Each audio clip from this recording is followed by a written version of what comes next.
Hello everyone, I hope you're all doing great today. Make sure you check out my Patreon if you want early access to my videos and other benefits, and make sure you check out the podcast in the description below. I also use Instagram as my only social media, which is called Insomniac Horror, which is also in the description.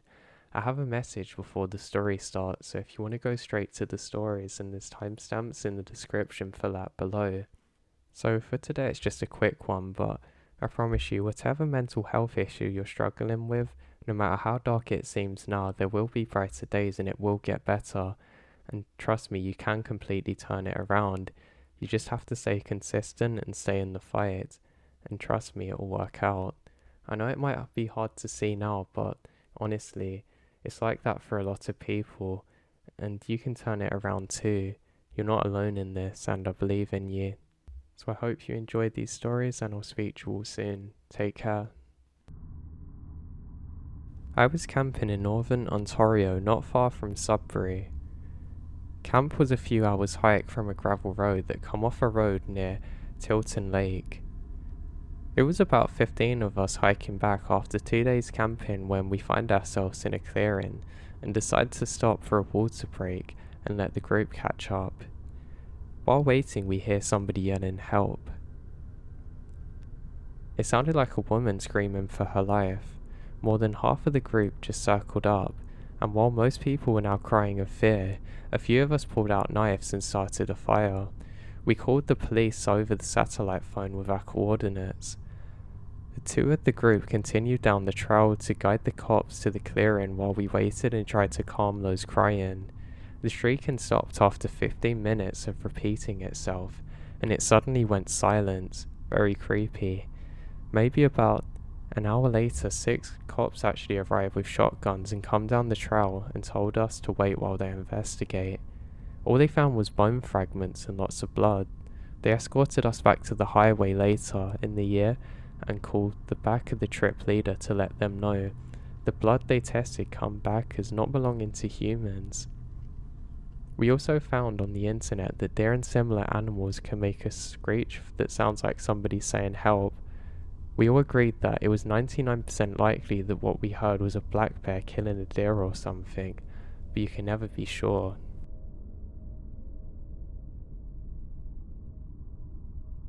Now my younger sister, who's in her early 20s, was in Colorado last year and went hiking with her friend. The plan was to hike up the mountain, stop midway and camp, then finish the hike the following morning.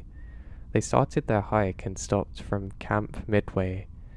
She said it started dumping rain, which meant that the top would be very snowy.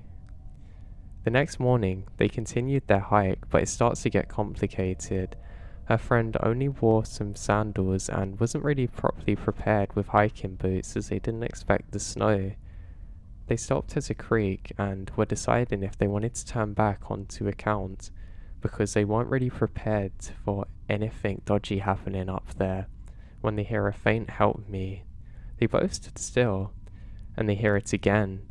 They decide to follow up the creek to the woman's voice. They get to a clearing that was covered in snow and found a woman laying in a basic athletic clothes with leggings, light pullover jacket and athletic shoes. My sister said her legs were swollen, discolored and have nasty cuts on them. My sister said, "How long have you been out there?" And she said, "Only a few hours." My sister was like, "Okay, we need to get you down the mountain." And she was like, "No, I need to go up the mountain, that's where my car's parked." My sister was like, "No, there's no driving access to the top of the mountain," which was a sign that this woman was confused. They got her down the mountain and my sister kept saying how confused she was. They got to the bottom and they find the woman's car. My sister couldn't get cell service to call 911. Anyway, my sister tells this woman she's going to drive her to hospital, but the woman is standing strong, that she would just like to go back to her bed and breakfast. My sister takes her there while driving the woman's car. Once the woman is in the bed and breakfast, she thanks them and goes in. My sister spoke to the owners and was like, "You have to call a medic, she's very confused and not normal." They call a medic and transport her to hospital. It turns out she's from Chicago, has low blood pressure, and it was her first time ever hiking a mountain and she was alone. She had passed out during her hike. Then it dumped snow on her and she was hypothermic. Even though she was convinced she'd only been out for a few hours, she'd actually been there overnight alone. I can't imagine the terror she must have felt. Anyway, my sister went and saw her in hospital and the woman thanked her for saving her life.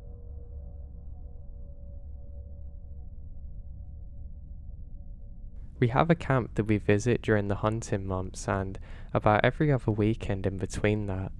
To get to our camp, you have to turn off a major road onto a gravel road, drive about a mile, then turn onto another gravel road for about half a mile. It's set between a few other camps, plus some residents live out there. It's quiet mostly. There are some coyotes and bobcats. Bobcats are the worst due to their horrible scream. It sounds like a woman crying for help. There has also been a black panther and wild dogs. In 2013, we're at the camp for Thanksgiving. We hunted, fished, cooked, drank, all the good camping stuff. At night time, we're sitting around a fire, swapping funny stories and just listening to the silence of the woods. As we're talking, we hear "Help me." At first we think it's a bobcat. We listen for some time and hear it again, and it's a man yelling "Help me" frantically. Now our first instinct was to grab our guns. Second was to go towards the voice, but you never know what you'll encounter out there. It was dark and cold. The hunters knew the area very well. We called the police and explained everything to the responding officers. The weird part was that we never once heard it again while the officers were with us, not once. The officers left and we heard the man again, repeating "Help me." About an hour later, the officers come back and we didn't hear any more calls for help. Again, silence. We all decided it's best to go in our camp for the night and we never found out exactly who or what was making that sound.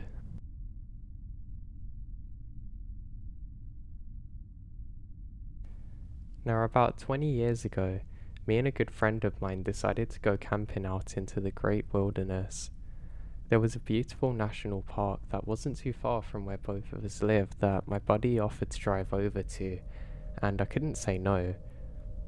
These are some of the best times in my life and I love to be out in the middle of nowhere with just me, my friend and a campfire. Now we'd done this lots of times before. I used to go out there with my friend's dad who used to serve in the army and he'd always tell us all these cool stories. Now he had one weird story that he shared with his son that I think is quite creepy. Apparently when his dad was on service somewhere in a desert, they kept having reports of a strange night creature that nobody could really explain. For a long time they thought it was some of their other soldier friends playing a trick on them, but one day he encountered it and he still doesn't know what to think of it. Apparently, he was out on one of the night patrols when he saw this thing. He described it as a very tall stick figure, kind of moving in a weird limped fashion through the desert. When you got close to it, apparently, you would feel very lightheaded. My friend's dad apparently screamed at it to stop, thinking it was some kind of weapon that the enemy had they didn't know about. He said he was 1 second away from pulling the trigger on this thing when it vanished. He said they were quick to get back into their vehicle and make it back to the base, but just as he went to get back into it, he felt a large thud on his back. He felt a shock of pain go through his back and then he passed out. Apparently when he woke up, a large cactus had been thrown into his back. Now the thing that none of them understood was that there was no people around to have actually thrown this, and how could somebody throw a cactus without hurting themselves? Apparently, my friend's mum had actually seen the scars on my dad's back too when it was more visible, and she says that he always seems horrified when he tells the story. But anyway, I'm getting off topic. Now while we were driving out for our trip, we were both very excited because we'd both been pretty busy with college and we needed the break really. Now my friend's car wasn't very good. The radio didn't even work and the doors wouldn't lock. We didn't have an issue with this because sometimes we would camp in it overnight if we couldn't get the tent set up, and we thought it was more convenient. Now this was an older car, even back in the day, so you couldn't actually unlock it or lock it electronically, so if anything it was more convenient for us. Now as we're driving, we notice a strange van behind us.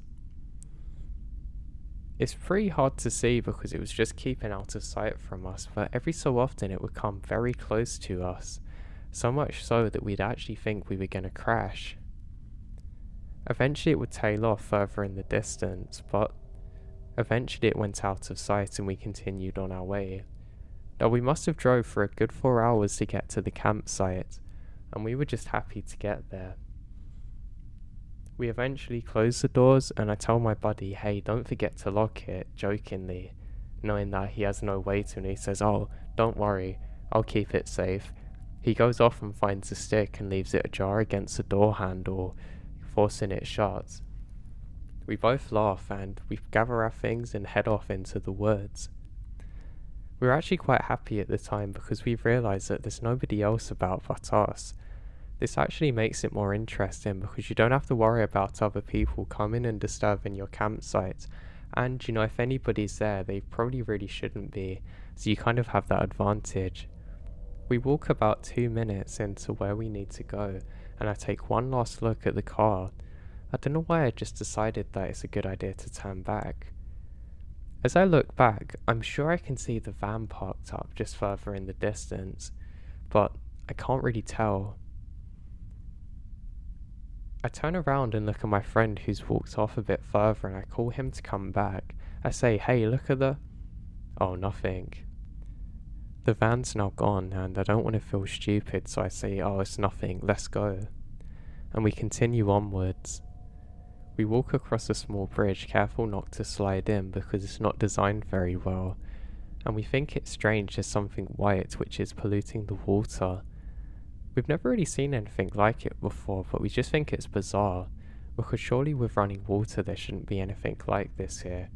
But we continue on. We continue walking round a bend and past a big tree and walk through the more thick forested area. Now we can hear some voices just off to the right, and we're certain that there's somebody fishing over there. We decide not to disturb them or say anything and keep walking. We eventually make it up towards a big hill area and continue on through the trees. We decide that if there are actually people fishing here, we don't really want to be near them while we're camping, so decide to go even further. I think it's pretty odd because there's no cars at the time, but hey, who knows how they got here? Maybe the aliens come and drop them off. So we continue onward. We continue, and I can't shake the feeling that something's just off, almost like there's some kind of impending doom. I don't actually say anything to my friend because I don't want to worry him, and I think I'm just being paranoid, but it's a really bizarre feeling. It's one that I've not really had here before. We eventually make it over to our campsite, and we think there's probably some animals here because we can still hear strange sounds around us. It sounds like rustling every so often, but we've got to set the campsite up, and that's what we do. I decide I need to go and get some wood for a fire, so I go off from my friend for a while.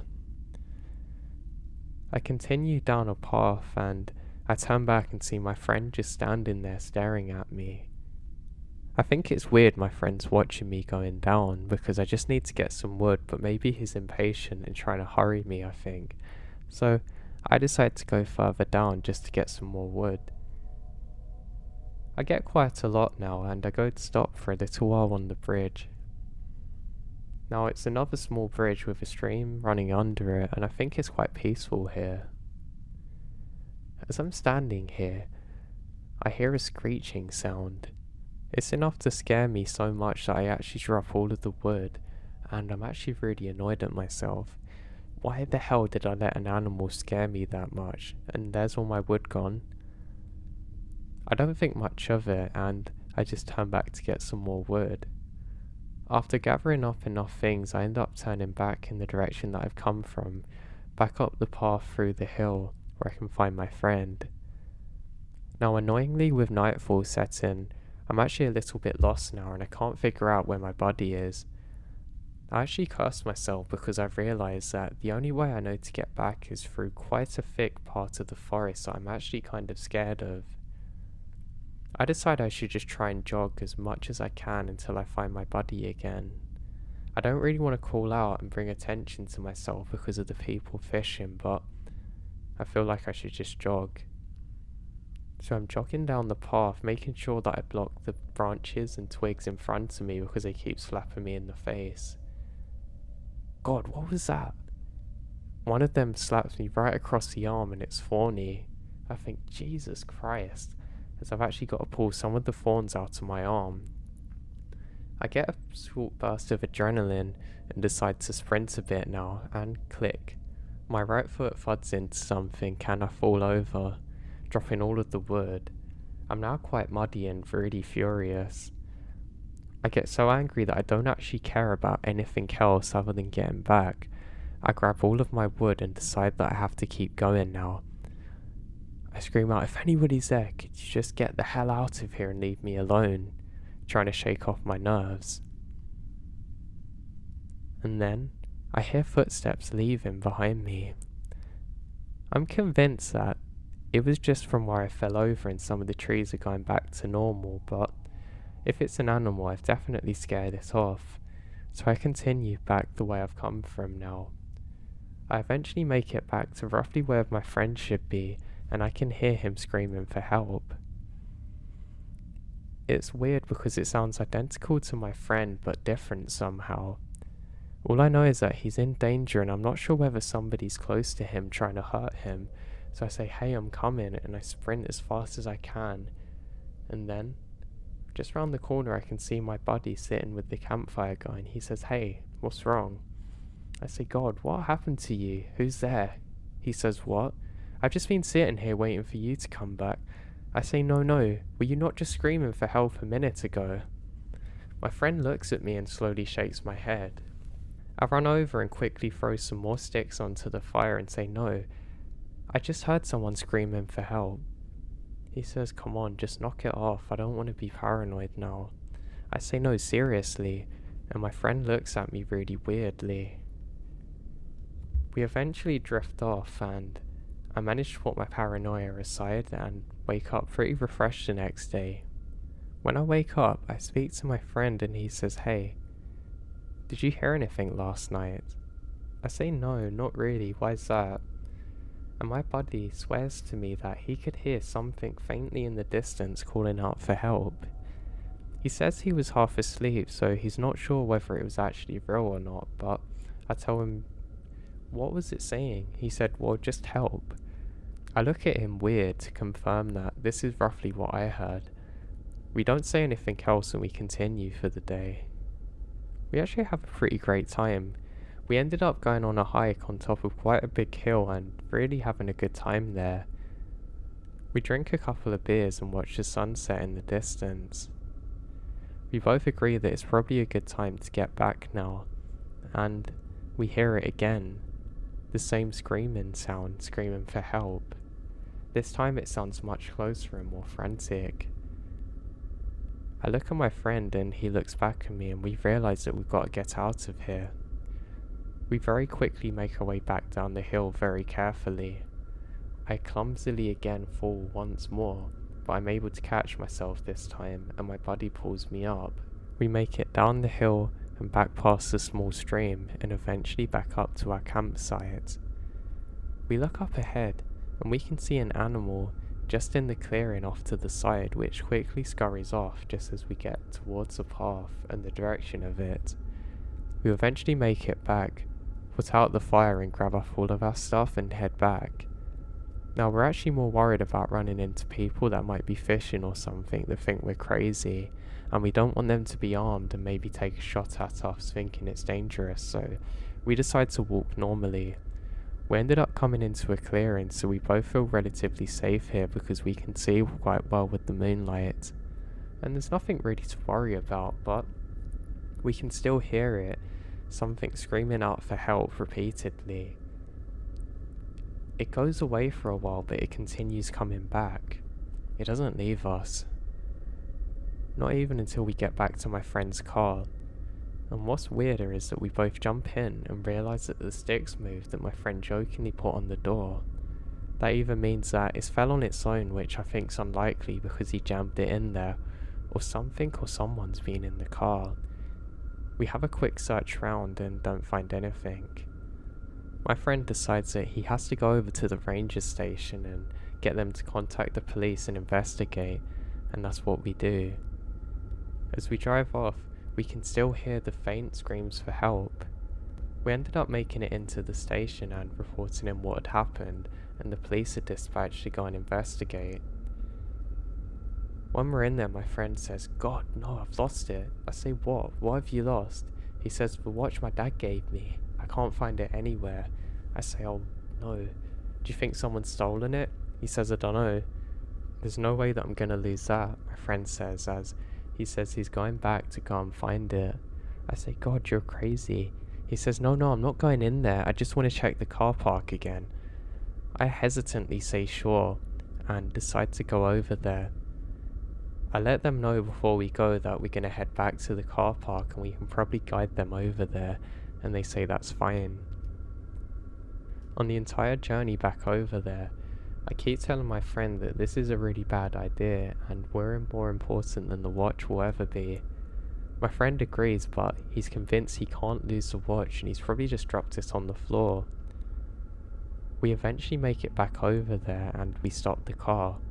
We kill the engine and we're suddenly met with this really eerie silence. You can hear the odd cricket and whatnot, but nothing big out there. It's a really creepy kind of silence, one that I didn't notice before, even during the time that we were camping over there. I look around and I can't find the watch anywhere, until my buddy says, "Oh God, I found it." "Why was it under the chair?" I look at him angrily and start to laugh a bit, because he just put both of us in danger when the scream happens again. "Help, please help." We both look at each other terrified. We decide it's probably not a good idea to drive off now because the police are coming and they might think we're suspicious because obviously they've not met us in person yet. We ended up just holding on to the doors knowing that they won't lock. Now the sound never actually got any closer to us, but it never went further than us too. It continues on and then stops for a few seconds. We can see some headlights coming round the corner and we realise it's the police. We're so glad that the police have arrived to go and investigate. We tell them exactly what's happened and they set out with their flashlights and guns in hand. I think thank God we're not going over there.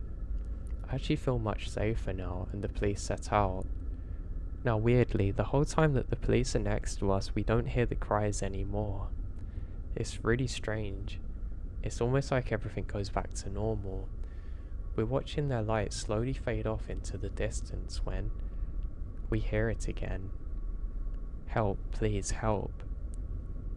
We both just continue holding on to the doors, not saying anything to each other. It's actually quite hard to figure out the direction that the sound is coming from, though we're convinced that it's switched sides now. It's not on the side of the road that we're on, it's on the side opposite to us and the police now. This continues on just like before, and then stops suddenly. About 7 minutes later the police show up and come back to us and say they can't find anything, but they're going to radio it in for a bigger search. We explain what happened and they look at us a little confused because we didn't hear anything, they tell us. They say we got over there and found your campsite, but no one was screaming for help. We begged them just to stay for a few minutes and listen, but the whole time the police are with us, there's not a sound more. We eventually have to go back, and my friend's just happy that he manages to find his watch again. We decide it's probably best if we stop in a motel for the night because we're both really tired and we're not really looking for a 4-hour drive in this state. So that's what we do. The following day my buddy takes me home and I thank him for the trip and we part ways. My friend never got a follow-up from the police and we don't know what happened, but my God, that was a weird experience. Now, I don't want to say it was anything paranormal because I'm sure it wasn't, but the thing that freaks me out is whatever this was intelligent enough not to make sounds when the police was there, and it moved into the opposite direction that the police went. I hope whatever this thing was or person was out there stalking us gets caught.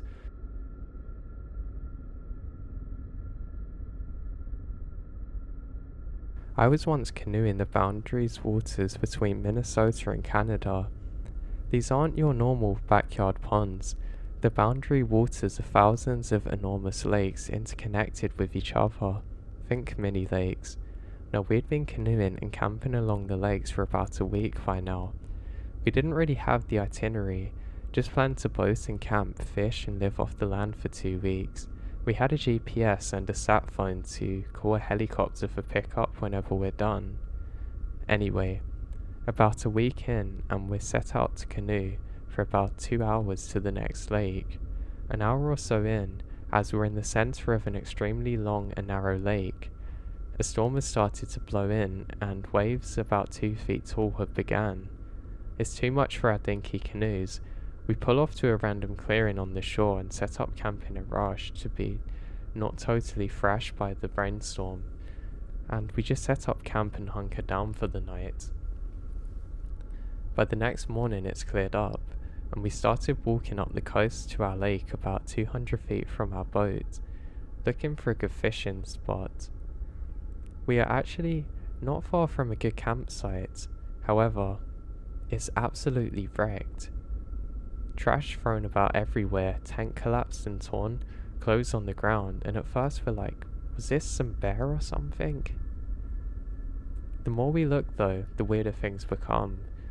For one, the garbage was still hoisted into a tree to keep safe from bears, but the whole bag was ripped open despite being 30 feet above the ground. Secondly, literally everything except the canoes are still at the campsite.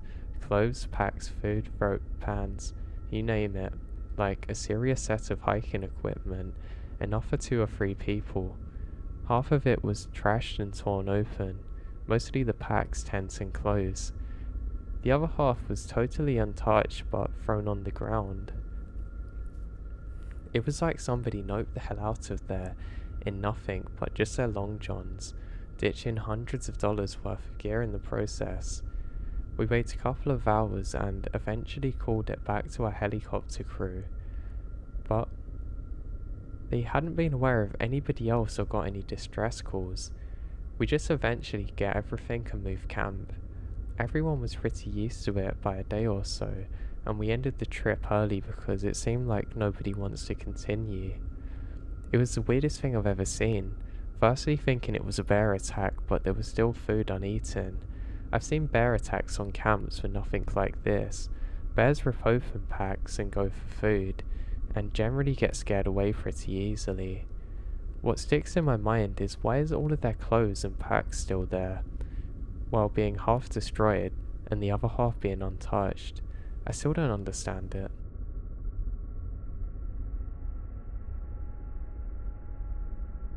Now the following is my uncle's story. He owned about 150 acres in a remote area of eastern Tennessee. On this land he had a large fishing pond and a stream running through it, and he used to leave lines out at night to pull in a big catfish. The pond was accessible by 2 small game trails through thick patches of wood, and he would need to drive out to the trail entrances from his home near the front of the property and walk about half a mile in with his gear and nothing but a headlamp for light. This was something he did pretty often. My uncle was a lover of outdoors, so this was business as usual for him, and he was a Vietnam vet as well. Anyway, this particular night in July 92, he went out to his pond at around 9:30 to check his lines. As he was doing so, he hears lots of splashing and assumes it was one of the fish jumping. He carried on with what he was doing, and he then hears a low growl. It's a groan that he describes as the sounds of monkeys fighting. Just on the other side of the pond, multiple loud splashes occurred, and he also heard a loud crash in the woods just yards away from his left. He talked about how he immediately sensed panic, and was attempting to get visuals using his headlamp, but whatever was producing the sounds was behind tree cover. He said that the woods then erupted with constant sounds of monkeys fighting. He opted to drop his gear and run down the track towards a truck. Apparently, even in his adrenaline-fueled state, he can still hear that he's being hunted. He got to his truck and managed to get out of there and back onto his road back to his home.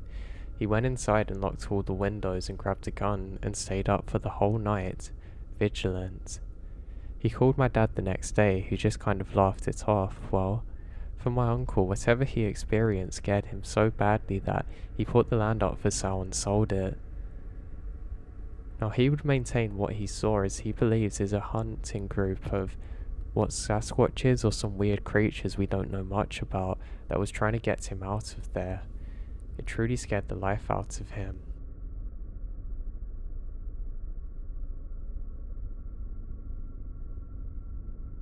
I went out hunting with my older brother and his best friend a few years back, probably 2016. We had been hiking alone on the trail for a good 5 kilometers at least.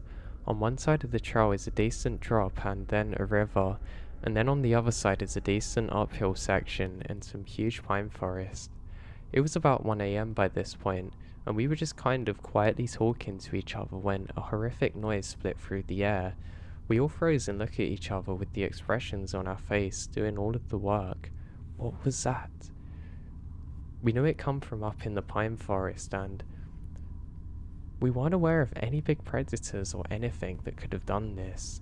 So we shouldered our rifles and headed to find out exactly what made this sound. I wish we hadn't. We got to a clearing and the trees were thinning, and my brother flicked on his spotlight. It was really bright with excellent range. Way up ahead of us was the strangest looking figure I've seen. I mean, like the general shape of a werewolf, but it was just off. It just stopped on the edge of another tree line further up ahead looking at us, pacing side to side. My brother's friend and I had our rifles trained in trying to get a good look. Now we couldn't 100% count out the fact that it was a hunter's dog that was lost, but we went after it. As we went up after it, it became increasingly obvious that this thing was watching us intently. Then the closer we got, the more we realized it definitely wasn't a hunter's dog. It was big, like really big, and just moved weirdly, with a strange demeanor that was unsettling. We kept 2 rifles on it, and one in the opposite direction, slowly making our way back round, and we haven't been back there since.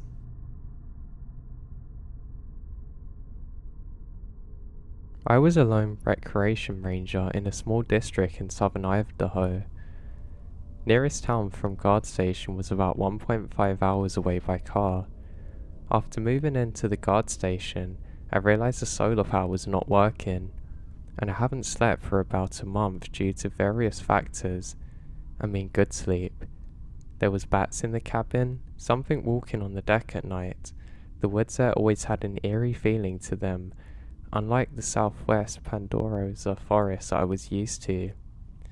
About 2 months into the seasonal job, I started to hear something walking and scratching on the deck at night, perhaps even on the door. Now, this district was known for its badgers and beavers, so I didn't think much of it when leaving the cabin at night, but I always had a weird feeling like I was being watched. One night, I was returning from my grocery run, which always went on Tuesday nights, and I had a bad feeling at that time. I also don't have my shotgun in the vehicle. After stepping out of the vehicle, I looked to the right of the cabin, and about 50 feet from my front door, all I could see is 2 eyes about 3 to 5.4 feet in the air. To say I was freaked out is an understatement. I started yelling, "Get the hell out of here!" but the eyes only crouched down an inch closer. At this point, I could tell it was a large animal of some kind, but definitely not a coyote. I ended up throwing a piece of firewood in the general area, and this creature leaped back a bit, but it didn't make a sound. I ended up throwing more pieces at the creature, still inching forward. At this point, I fumbled with the keys. Of course, the solar power was out again. I managed to get inside and grab my shotgun. I went outside, and the creature's closer. I still couldn't get a good look at it with my crappy headlamp. I loaded the shotgun and continued to throw pieces of wood with the other hand, until finally the creature decides to go into the brush. That night, I drank about 4 IPAs and slept with my shotgun. In the morning, trail crew come up and we found mountain lion tracks all over the porch, on the rock bedding, and all over the compound leading back to the creek. After that event, I always heard the rock chair move and somebody or something walking on the porch, but we never found tracks after that point. Considering that it was always muddy up there, it was weird not to find any tracks. Now, I've been stalked by mountain lions before, but never had that feeling in the woods like that time.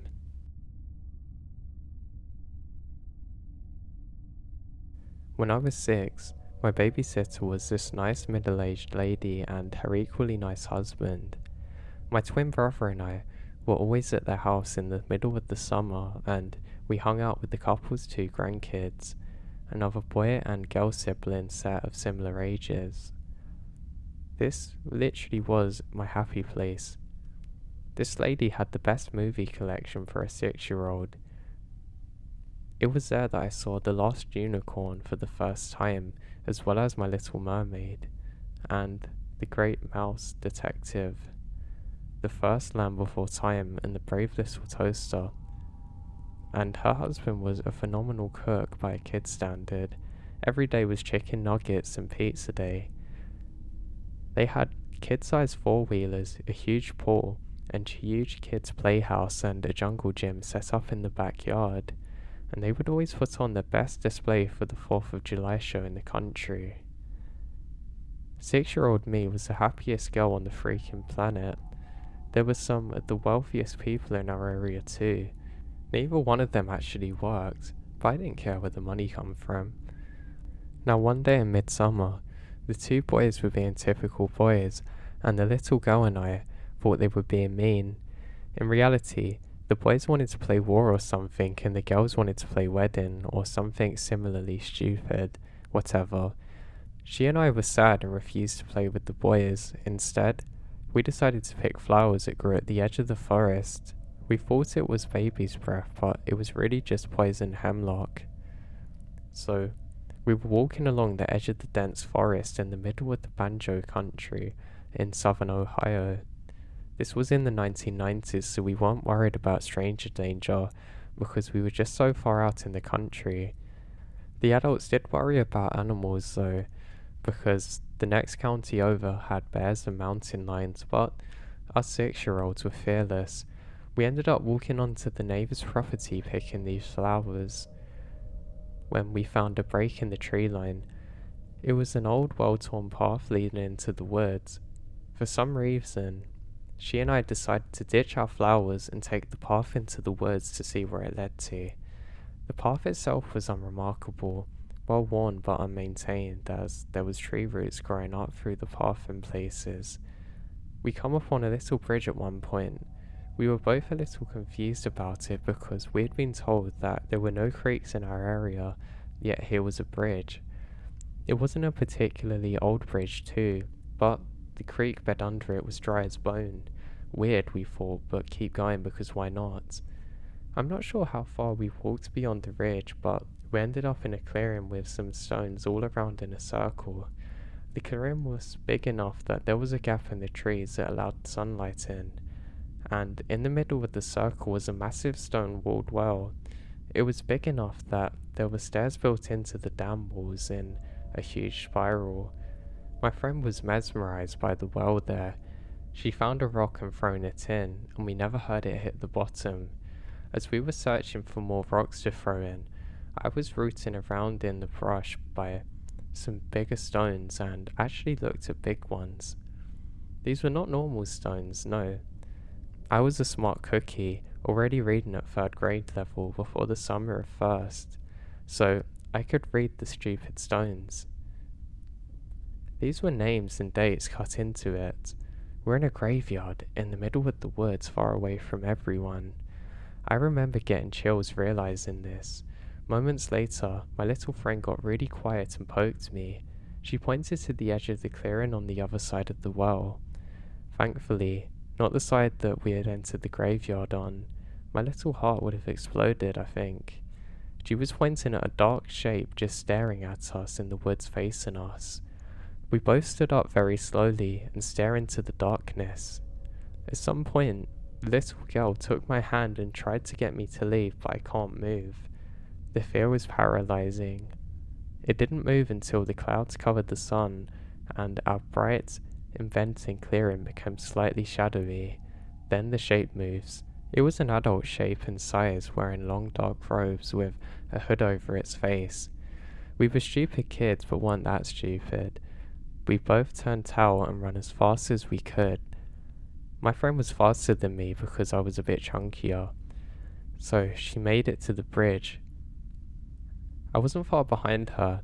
I looked back after we got over the bridge, and that person was standing at the edge of the bridge just staring at us. I screamed and wet myself and kept running. I tripped over a tree root in the path, ripping my pants and shredding my knees in the process. I scrambled up and kept running. We burst out of the trees like our hair was on fire, screaming and crying. We make a beeline towards the girl's grandpa's house. Her grandfather was in the backyard planting something and came running up when he heard us. We were absolutely hysterical and wouldn't calm down. We spent hours sobbing while the grandma and grandpa got us bathed and in clean clothes and tried to soothe us. They said no one's out in the woods, and then we become more hysterical. It actually took us months before we'd even go onto the back deck again. Everyone was convinced that we made up the story because of our hyperactive imaginations, but the adults humoured us. The kids, not so much.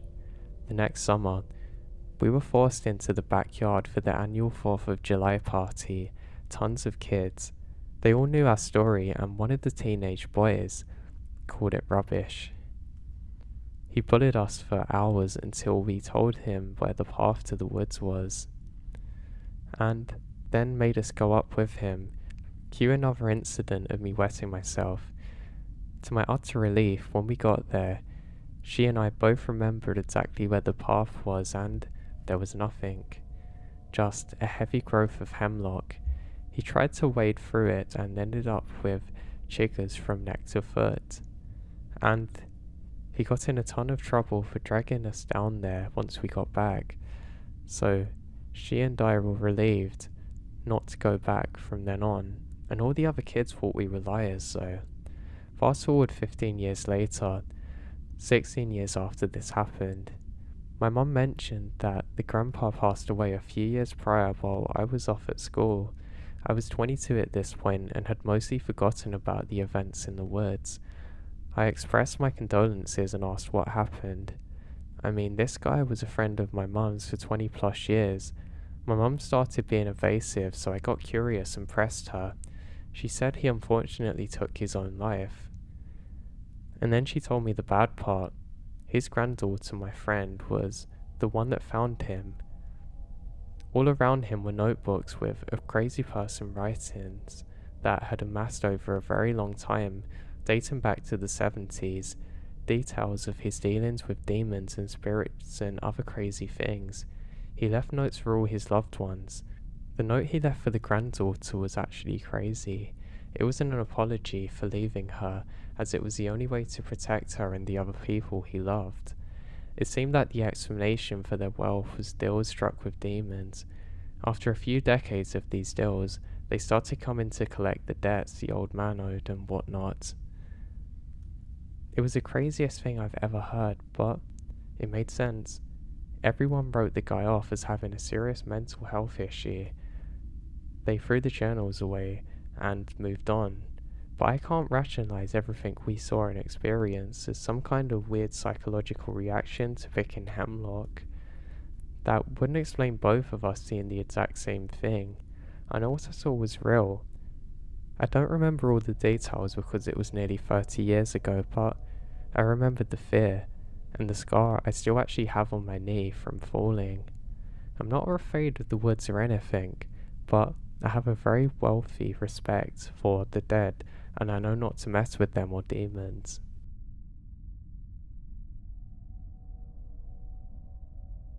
My friends and I were high in the woods deep in the Sierra Nevadas in the California backcountry and decided to travel a few miles off the path to reach a river and shoot at targets with Up-22. The path is littered with deer bones and claw marks from bears, so we're freaking out a bit, but finally make it up to set up camp. I notice off in the distance, about half a mile upstream the river, there's two men walking towards us in the exact same direction we're firing our guns. I yell at them to stop, and we stop shooting and watch the men, wide-eyed, in their late 20s and early 30s, walking quickly alongside the river, when, suddenly, they both jump in. I should say at this point that the river is moving very quickly and could easily sweep you from underneath if you're not careful. We watch as both men are swept away towards us downstream. One of my friends, who we'll call Mike, decides to be brave and goes to get close to the edge and extends a lump of wood for them to grab. Both men latch on, and Mike is a hero for pulling them to shore. While everyone catches their breaths, we say, "What are you doing?" as it's super remote and they're at least 3 or 4 miles from the nearest trail. They said, "Oh, we were just having fun, just free swimming in the river," while leering at us.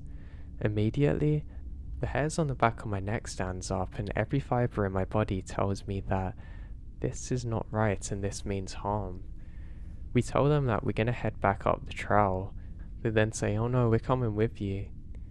Given that we're far off from civilization and these guys are clearly off their heads, and not only a danger to us but themselves, we reluctantly agree. It was the most quiet hike of my life.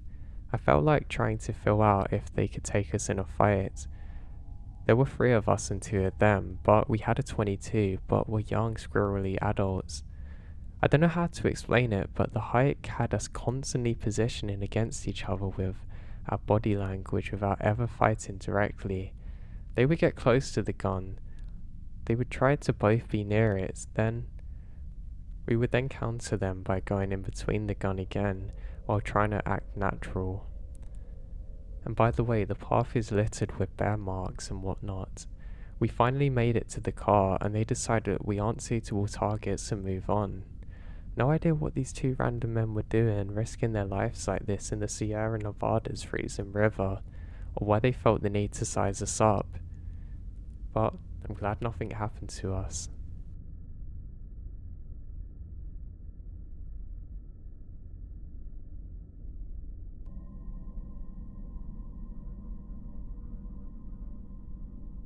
A few years ago, when I was 17, I just graduated from high school and got my first job at a Christian camp near Yosemite in California over the summer. Mainly the people I worked with were great and really sweet Christian college kids, the good kinds. There was one guy though, I would say he's Carl. I didn't frankly like him. He was tall, handsome, charming, had golden curly brown hair and a smile that could stop your heart. His eyes though, they're dead. He never got those little crinkles in the corner of his eyes when he smiled, which suggests that it's not a real smile.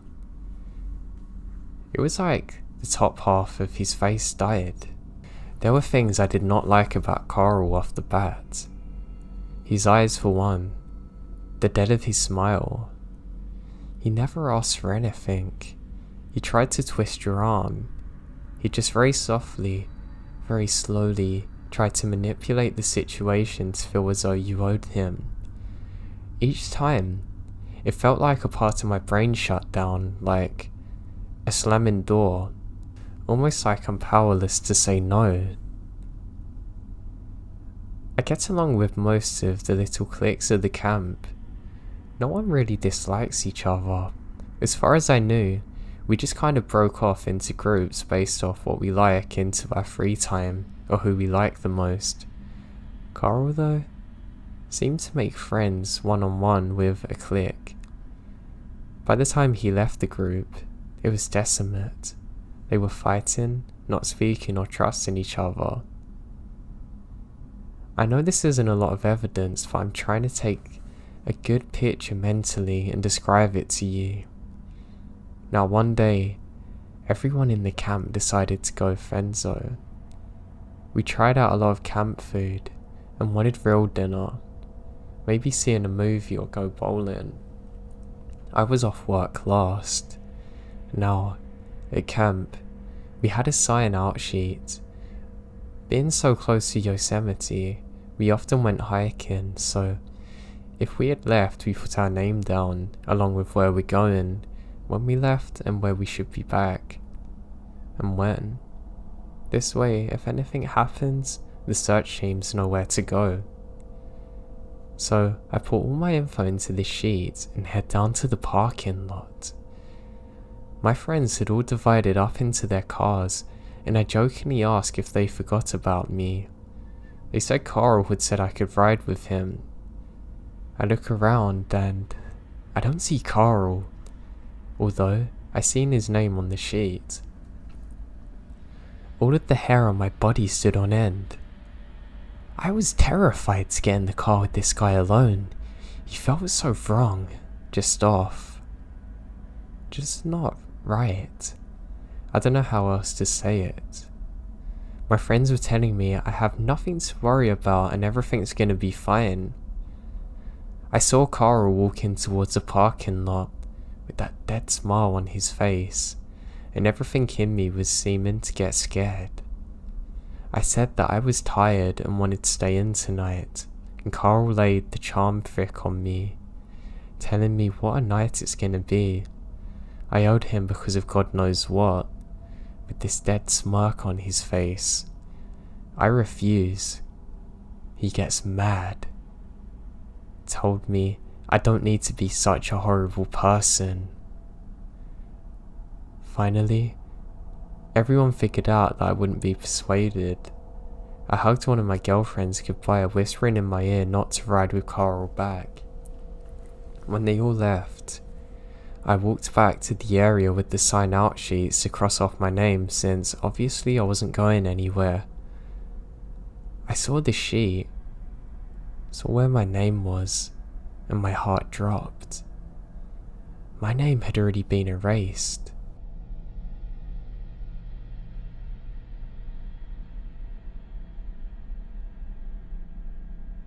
Where I live in college, I have to come back a long way to get to home.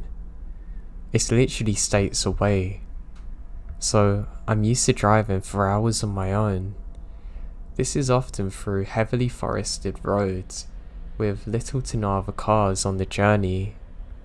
Now I don't mind, I just play some podcasts and really enjoy my time normally. However, one night would change that forever for me. So it was the end of semester, and I was ready to set off like normal, and I check my phone and I have a text off my mum. It says, "Be careful." I don't know why I have a really weird feeling about tonight. I laugh about it and think, yeah, she's always paranoid like that, and set off at around 10 at night. I should be home by about 5 in the morning, that means, so I can get in, sleep and enjoy the day with my family. So I set off and all feels normal. I've got my music playing and I'm having a good time. Now I don't know why, I suddenly have this weird feeling come across me. I notice that my radio starts to act up too. Not like normal interference though that I've ever heard before. This is almost like it's being jammed. I just laugh and quickly switch my phone to podcast mode. Aliens are not going to stop me today, I laugh to myself, and I continue onwards. Now as I'm driving, I haven't seen one other car yet, but lo and behold, there's some kind of light as I'm approaching a bend. I slow down thinking it's another car, making sure I don't have an accident. But it doesn't seem to move. I think this is odd. As I get closer, I realise that it's just a torch. It's been placed on the side of the road. It's as though a person's just put it there to look like a car's headlights. I think that's really odd, but decide to keep going, thinking maybe a road worker left it there by accident. I don't know, it could happen. Now as I'm driving, I switch the radio again to get a weather update, and I realise that the same jamming type thing is in place. I really don't want to worry myself and think I'm just being paranoid, so I press on. Now that's when I see the same thing up ahead again, except there's two. What giving it away is that one was dimmer than the other, but it was the same orange type of glow that the torch had from before. I'm certain that it's just going to be some road workers doing something, so I decide to slow down and roll my window down to let them know that they've left a torch on up the road and it might be dangerous to other drivers. As I do so, I see some people in high-vis jackets. When I'm slowing down though, I have a horrible feeling that something isn't right. My car slowly comes to a stop, and I decide to put my full beams on. I know some of you are gonna moan at me for this, but I didn't care about temporarily blinding someone to see what was going on. That's when I see it. There's 5 people wearing high-vis jackets, but something looks off about this. I can see that the people in the background are wearing all black and a high-vis jacket. That just isn't right. I'm confused as to what's going on. Why on earth would they wear all black and a high-vis jacket? It's almost like they're not actual road workers, but the two at the front are. I call out and say, "Hello, are you guys from the government?" And there's no reply. As I'm waiting there, a horrifying grin comes across one of the workers' faces. As my eyes have adjusted to the darkness, I can see that there's more lights in the background. And I can see that the torches have been placed there just the same as before. Then suddenly, I can hear the sound of rustling around me. To my left, I can see that there's a group of people coming from the tree line. And, almost on cue, my headlights go back to normal mode automatically and I can't see the guys in front of me. Just as it goes off though, it gives one flash of light and I can see that the people in the trees are carrying a lead pipe and other objects. This is the most scared that I've ever been in my life, and my fight or flight kicks in. I desperately jam my car into reverse and floor it, panicking not knowing what to do. As I do so, it illuminates the silhouettes of at least 8 other people on the left side of me, waiting, coming to the tree line. As I'm reversing out of there, to my horror, they all come into the road and just stop, staring at me, all dressed in black. What's worse is that as I'm screaming, the light suddenly goes off from the torches and I can't see them any longer. I immediately do the quickest U-turn of my life and start heading in the opposite direction. I'm trying to get through to the police but I've got no signal. I speed the rest of the way home. In a terrified state, I'm crying to my mum. I don't know if they'd followed me or what. I made damn sure to get out of there as quick as I possibly could. I then file a police report. The worst thing? My mum doesn't believe me about any of this. She thinks it was just sleep-induced hallucinations. And that I was so tired I imagined all of it.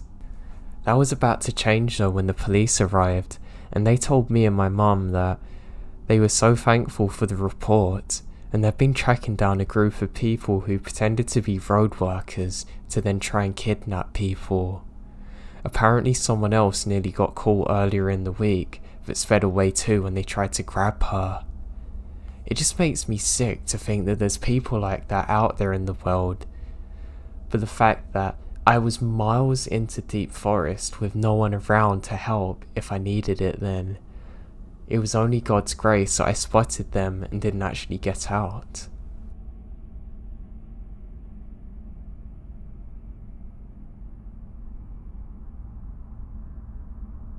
About a month ago, I moved into a house near the Blue Ridge Mountains of Virginia. It's very secluded. Everything was great up until about a week ago, when this strange thing started happening. Not like paranormal, just strange. So I knew moving in, I'm gonna have about an acre to myself, which is nice. The acre itself is just about all thick, dense woods. Towards the back, you can't even go any deeper because the land is too rigid and the trees block a clear path into anything. Now I live alone in this tiny home. My brother and his dog are moving in a couple of weeks. The house is pretty small. It also has a basement with a sliding door to the backyard, which has a tiny little fence that can be knocked down completely if someone's trying to get over it. I decided that I was going to start fixing it up until my brother's dog becomes well trained. Now this is when the first creepy thing happened. I left to go to Lowe's just to buy one classic lump of wood for a fence, just enough to make sure a dog can't get his head over it or leap past it.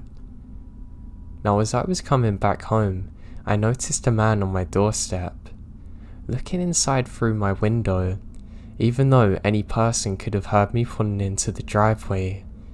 He doesn't flinch at all, even when I slam the door shut. Eventually at this point, I kind of uneasily said, can I help you? To which he replied, I'm just your neighbour and saying hello. I went out of my way to put the wood I was carrying in my hand down on the ground and went to shake his hand, and he didn't move again. He just stared at me. After this weird encounter, I was more just done with him, so I said that I'm very busy and I'm fixing my fence and it's nice to meet him.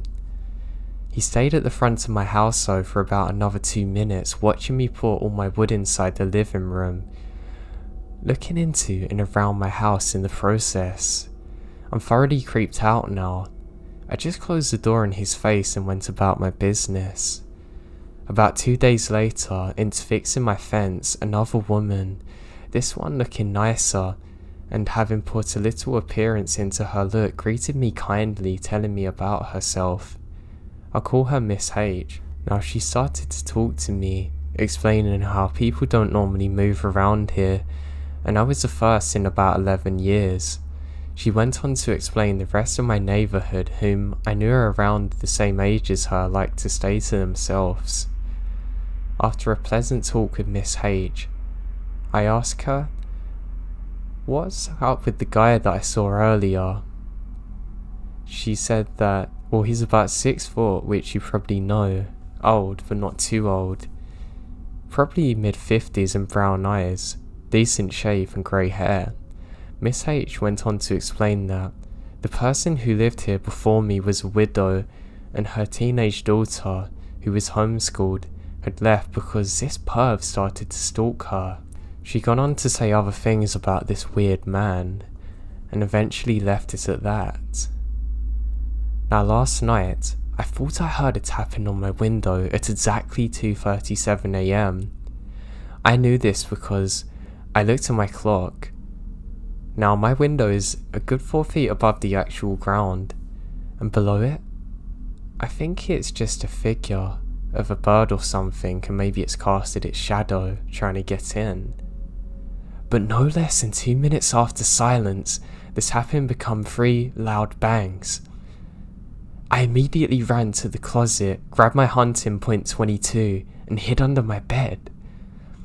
Peeking over, I see a figure looking in. After being scared for my life, I hear the familiar voice of the perv shouting, I need your help. Not knowing what to do with myself, I threw my curtain open, and the only thing between his forehead and my .22 was a ½ inch of my glass. He didn't say a word. Not don't shoot me, not I need help, not oh hey. He then pointed behind him to the fence. I then ran outside to see what he wanted. I still have the gun on me. I said, what's wrong? He said nothing, pointing to my fence. I look over, and this time I saw the fence had seemed to have been run over by a car, with mud tracks everywhere. How on earth had I not heard this? I look at the 50-something-year-old cars, of whom were dirty tire tracks that could have left this. I'm annoyed at what I saw and yell, "What the hell?" And then pull my finger on the trigger when he finally replied, "That's your fence, isn't it?" Jumped in his car and quickly sped off. It's currently 3 PM on March 2nd, and I've scraped the entire fence idea out of sheer exhaustion and fear.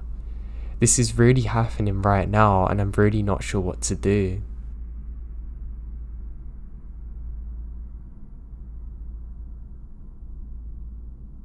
What I'm about to tell you happened 2 days ago in southwest Sweden.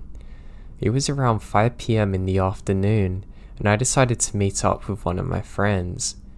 We have moped scooters, and drove to the grocery store to get a snack for our small trip. After that, we head towards a beautiful sheep pasture that I had been to once and wanted to go to again. It's located maybe 15 minutes away from the center of town.